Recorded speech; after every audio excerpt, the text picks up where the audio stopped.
আচ্ছা, লাউয়ের তরকারি খেতে কার কার ভালো লাগে? অনেকেই নাক সিট করবেন। তাহলে এইভাবে একদিন করে দেখুন, দারুণ লাগবে। কিছুটা বড়ি ভেজে তুলে নিলাম।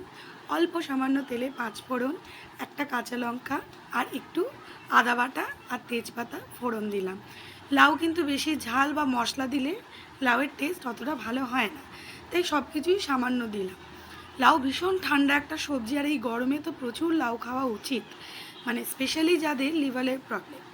যাই হোক, ফোড়নটা ভাজা ভাজা হয়ে গেছে, আমি এক ফোড়নেই বসিয়ে দিচ্ছি। তারপরে লাউগুলো অ্যাড করলাম, এর মধ্যে আমি কোনো আলু দিইনি। তারপর বেসিক কিছু মশলা, হলুদ গুঁড়ো, একটু সামান্য ধনে গুঁড়ো, জিরে গুঁড়ো দিয়ে আমি ভালো করে লাউটাকে নেড়ে চেড়ে চাপা দিয়ে দেবো। কারণ এই বেসিক মশলাটুকুই লাগে, আর লাউয়ে লঙ্কার গুঁড়োও দেওয়া যায় না, ভালো লাগে না। সামান্য একটু নুন অ্যাড করলাম, অল্প মিষ্টি, তারপরে বড়িটা অ্যাড করলাম। ভালো করে মজে গেলে নামানোর আগে এই স্পেশাল জিনিসটি ধনেপাতা ছড়িয়ে দিলাম। দিয়ে এই সাথে সাথে চাপা দিয়ে দিতে হবে, যাতে ধনেপাতার গন্ধটা লাউয়ের সাথে মিশে যায়। তো দেখুন তো লাউটা দেখতে কেমন হয়েছে, খেতেও কিন্তু দারুণই হবে, অবশ্যই ট্রাই করবেন। আর